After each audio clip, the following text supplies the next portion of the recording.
Lehendakari jauna, Richard Armstrong, diputatua, Juan Ignacio, Jon, Euskadiko kazetariak, ondo etorriak New Yorkera. Gu hemen New Yorken egoteak eta Solomon Guggenheim Fundazio arduradunekaz egoteak daukan garantzia azpimarratu gura neuke. Eta 3 arlotan egingo dut, oso laburra izango naz, egon lasai. Lehenengoa, nire ustez gaur egun historiko bat bizi dugu. Historikoa lehenengo aldia dalako Guggenheim Bilbao Museo inauguratu zanetik ona, lehendakari eta Bizkaiko aldun nagusi bat batera datozela fundazio honetara goi mailako batzar batera. Ardanza lehendakaria eta Jose Alberto Pradera aldun nagusia fundazioagaz egindako hitzarmena sinatzera etorri ziren, baina ondino museoko obra amaitu barik egoala.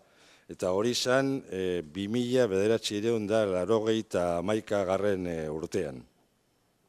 Bigarrena eta batzarrari jagokonez, Guggenheim Fundazioko arduradunek Guggenheim museoaren inguruan erakutsi daben interes handia azpimarratu nahi izango neuke. Oraindik ere, Europan estrategikotzat jotzen jarraitzen dabelako eta eurek Amerikako eta Euskadiko alden arteko akordioa barrizten jarraitzeko gogoa erakutsi deuskuelako. Eta guzti horrek Guggenheim Bilbao Museoak etorkizun luzea eta alase uste dugu behintzat oparoa dagoela. Esatera, eroaten nau. Eta hirugarrenez, kulturaren, turismoaren eta Euskadiko eragile ekonomikoa izatearen arloan. Hau da, gaur egun, inok ez dau zalantzan jarten Guggenheim Bilbao ereduaren arrakasta.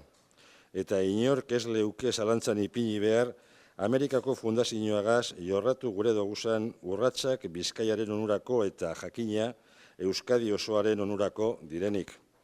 Barriro betidanik aitatu izan dugun ideia bat ekarri eta adierazo nahi deutsuet. Eusko Jaurlaritzak eta Bizkaiko Foru Aldundiak nahi dugu Guggenheim Bilbao Museoa izan dadila, orain arte izan dan moduan, Euskadi osorako eragile ekonomiko, turistiko eta kultural bat, eta gure irudia munduan indartu eta finkatzeko izan dadila. Y quisiera destacar en 2 palabras la importancia que entendemos de esta visita y de esta reunión.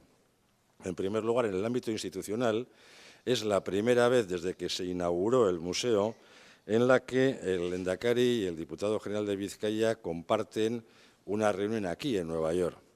En 1991 estuvieron el entonces lehendakari José Antonio Ardanza y el entonces diputado general José Alberto Pradera firmando el primero de los grandes acuerdos que se firmaron entre instituciones vascas y la Fundación Solomon Guggenheim de Nueva York.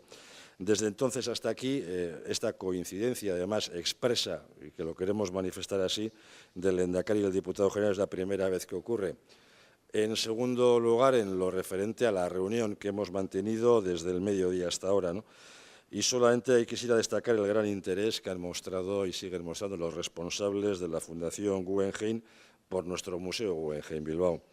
Y nos confirman lo que seguimos compartiendo hace tiempo, y es que es un museo estratégico en Europa para la red Guggenheim y que desde luego estamos dispuestos a seguir avanzando en la renovación del acuerdo para seguir viviendo buenos momentos en el futuro. Y la verdad es que el Museo Guggenheim Bilbao tiene un largo y esperamos que fructífero futuro en esta red Guggenheim. ¿Y qué voy a decir de lo cultural, lo turístico, como motor económico para Euskadi, que no sepamos ya? Hoy nadie duda del éxito del modelo Guggenheim Bilbao y desde luego nadie debe dudar de que los pasos que queremos dar con la renovación del convenio con la Fundación de Nueva York son en beneficio de Vizcaya y en beneficio de Euskadi, en definitiva. Y aquí el mensaje es claro y el de siempre. Gobierno vasco y Diputación Foral de Vizcaya queremos que el Museo Guggenheim de Bilbao sea un motor económico, turístico y cultural para toda Euskadi y que sirva para consolidar y reforzar nuestra imagen también en el mundo. Gracias por acompañarnos en este momento y gracias, Armstrong, Richard, gracias por vuestra amistad y por vuestro recibimiento. Amistad que compartiremos durante mucho tiempo. Eskerrik asko.